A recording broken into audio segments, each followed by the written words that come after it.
આપણે ગાડીઓ જોઈએ, પાવર પ્લાન્ટ્સ જોઈએ, આ બધામાં એક વસ્તુ કોમન છે: ઓલ્ટરનેટર. પણ આ છે શું? સાદી ભાષામાં કહીએ તો આ એક એવું મશીન છે જે ગતિને એટલે કે મૂવમેન્ટને વીજળીમાં ફેરવે છે. ચાલો આજે સમજીએ કે આ જાદુ જેવું કામ થાય છે કેવી રીતે.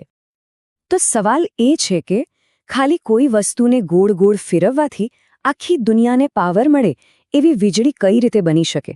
લાગે ને અજીબ, પણ જવાબ બહુ જ જટિલ નથી. સાચું કહું તો એ બહુ જ સુંદર છે. અને આ બધી વાતનો આધાર છે ફિઝિક્સનો એક સિમ્પલ નિયમ. આ આખા રહસ્યની ચાવી છે એક સિદ્ધાંત, અને એ સિદ્ધાંત આપણને માઇકલ ફેરાડેએ આપ્યો હતો. વિચાર બહુ જ સિમ્પલ છે. ધારો કે એક વાયર છે અને એની આજુબાજુના ચુંબકીય ક્ષેત્રમાં એટલે કે મેગ્નેટિક ફિલ્ડમાં આપણે ફેરફાર કરીએ તો શું થશે? આપણે એ વાયરમાં વીજળીને વહેવા માટે શાબ્દિક રીતે મજબૂર કરી રહ્યા છીએ. બસ આટલું જ. આ જ છે એ જાદુ જેની આપણે વાત કરી રહ્યા છીએ. દુનિયાનું દરેક ઓલ્ટરનેટર, પછી ભલે એ નાનો હોય કે મોટો, બસ આ એક જ પાવરફુલ આઈડિયા પર કામ કરે છે. ચાલો, આ તો થઈ થિયરીની વાત, પણ કોઈ મશીન આ સિદ્ધાંતનો ઉપયોગ ખરેખર કરે છે કેવી રીતે?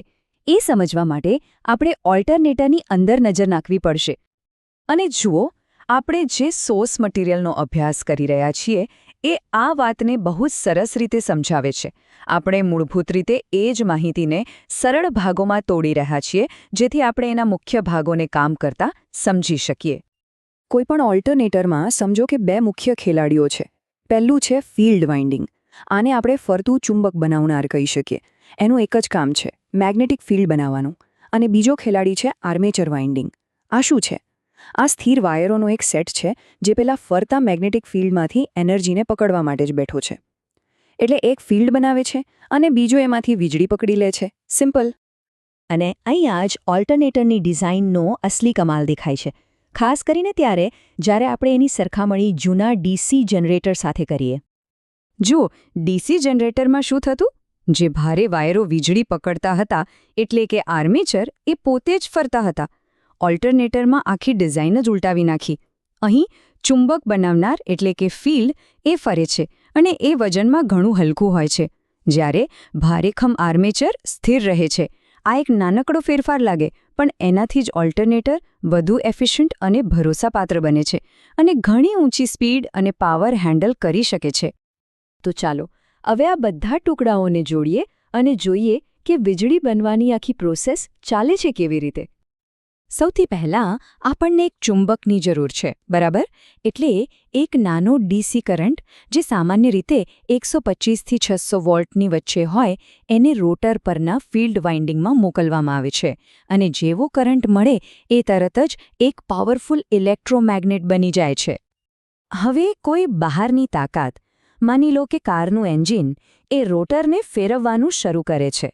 અને જેવું એ ફરે છે, એનું ચુંબકીય ક્ષેત્ર, જે હવે એકદમ જીવંત અને મજબૂત છે, એ સ્થિર આર્મેચર વાયરને સતત કાપતું રહે છે.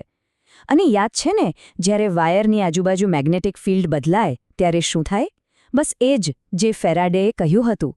એક ઇલેક્ટ્રિક ફોર્સ પેદા થાય છે અને કરંટ વહેવાનું શરૂ થઈ જાય છે. પણ આનાથી આપણે છેલ્લા અને સૌથી મહત્વના સવાલ પર આવીએ છીએ. આને ઓલ્ટરનેટિંગ કરંટ જ કેમ કહેવાય છે? જરા પેલા ફરતા ચુંબક વિશે વિચારો. એને એક નોર્થ પોલ હોય અને એક સાઉથ પોલ. જ્યારે નોર્થ પોલ વાયર પાસેથી પસાર થાય ત્યારે એ વીજળીને એક દિશામાં ધક્કો મારે છે અને થોડી જ વારમાં જ્યારે સાઉથ પોલ ત્યાંથી પસાર થાય ત્યારે એ વીજળીને ઉલટી દિશામાં ખેંચે છે. આપણા સોર્સ મટીરિયલમાં આ વાત એકદમ સ્પષ્ટ રીતે કહેવામાં આવી છે. આ જે સતત આગળ પાછળ થાય છે, ચુંબકના દરેક અડધા ચક્કરમાં કરંટની દિશા બદલાય છે. બસ આ જ છે ઓલ્ટરનેટિંગ કરંટ. એટલે કે ફરતા ચુંબકનો સ્વભાવ જેવો છે કે ઓલ્ટરનેટિંગ કરંટ બનાવે છે. તો આખી વાતનો સાર શું છે? 19મી સદીનો ફિઝિક્સનો એક નિયમ, એક બ્રિલિયન્ટ ડિઝાઇન અને વાયરની અંદર એક ચુંબક ફેરવવાની સાવ સાદી ક્રિયા. બસ આ ત્રણ વસ્તુઓનું કોમ્બિનેશન જ આપણા આધુનિક જીવનની લગભગ દરેક વસ્તુને પાવર આપે છે, જે આપણને એક છેલ્લા અને બહુ મહત્વના વિચાર પર લાવીને મૂકે છે. આ સુંદર પ્રોસેસ આપણી આસપાસ દર સેકન્ડે આપણને દેખાયા વગર ચાલી રહી છે. ક્યારે વિચાર્યું છે કે જો આ સાદું ફરવાનું બંધ થઈ જાય તો આપણી આ દુનિયાનું શું થાય?